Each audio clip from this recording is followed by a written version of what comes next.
കഴിഞ്ഞ ദിവസം മുർഷിദാബാദിൽ വച്ച് നടത്തിയ വാർത്താ സമ്മേളനത്തിൽ മമതയ്ക്കെതിരെ ആഞ്ഞടിച്ച് അധീർ രഞ്ജൻ ചൗധരി.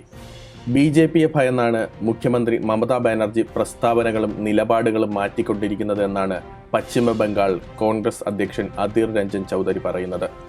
മമതാ ബാനർജിയെ പോലുള്ള ഒരു മുതിർന്ന നേതാവ് കോൺഗ്രസിനെ ആക്രമിക്കുന്നത് ദൗർഭാഗ്യകരമാണെന്നും ചൗധരി പറഞ്ഞു. മുസ്ലിം വോട്ടുകൾ നേടുന്നതിനായി കോൺഗ്രസ് വ്യത്യസ്ത കാര്യങ്ങൾ സംസാരിക്കുന്നുവെന്ന് മമതാ ബാനർജി ആരോപിച്ചതിന് പിന്നാലെയാണ് അധീർ രഞ്ജൻ ചൗധരി മമതയ്ക്കെതിരെ സംസാരിച്ചത്. വരും ദിവസങ്ങളിൽ കോൺഗ്രസ് ദുർബലമാകുമെന്ന് BJPയും പറയുന്നു. കോൺഗ്രസിന് ഇന്ന് മുന്നോട്ട് ഒന്നിനും സാധ്യമല്ലെന്ന് മമതയും പറയുന്നു.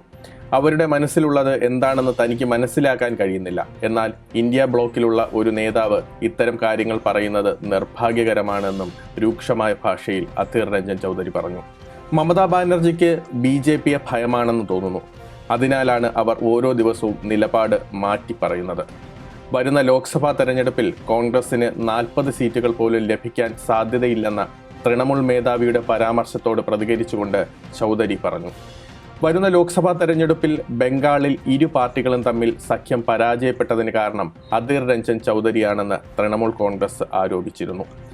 ബംഗാളിലെ 6 ജില്ലകളിൽ വ്യാപിച്ചു കിടക്കുന്ന കോൺഗ്രസിന്റെ ഭാരത് ജോഡോ ന്യായ് യാത്രയെ മമതാ ബാനർജി വിമർശിക്കുകയും അതിനെ ദേശാടന പക്ഷികൾക്കുള്ള വെറും ഫോട്ടോ അവസരം എന്ന് ഉപമിക്കുകയും ആക്ഷേപിക്കുകയും ചെയ്തിരുന്നു. പശ്ചിമ ബംഗാളിലെ ന്യൂനപക്ഷ വോട്ടുകൾ വിഭജിക്കുക എന്നതാണ് കോൺഗ്രസിന്റെ ഉദ്യമമെന്ന് മമത ആരോപിച്ചിരുന്നു. എന്നാൽ മമതാ ബാനർജിയുമായുള്ള സീറ്റ് വിഭജനം സംബന്ധിച്ച ചർച്ചകൾ പുരോഗമിക്കുകയാണെന്നും വിഷയം ഉടൻ പരിഹരിക്കുമെന്നും രാഹുൽ ഗാന്ധി ഇതിനോടകം പ്രതികരിച്ചു.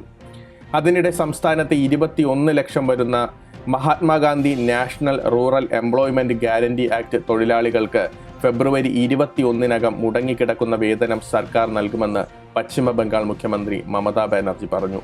കഴിഞ്ഞ 2 വർഷമായി കേന്ദ്ര സർക്കാർ വേതനം നൽകാത്ത 21 ലക്ഷം തൊഴിലാളികളുടെ കുടിശ്ശിക സംസ്ഥാന സർക്കാർ നൽകും. അവരുടെ വേതനം ഫെബ്രുവരി 21-നകം അവരുടെ ബാങ്ക് അക്കൗണ്ടുകളിൽ എത്തും, മമത പറഞ്ഞു.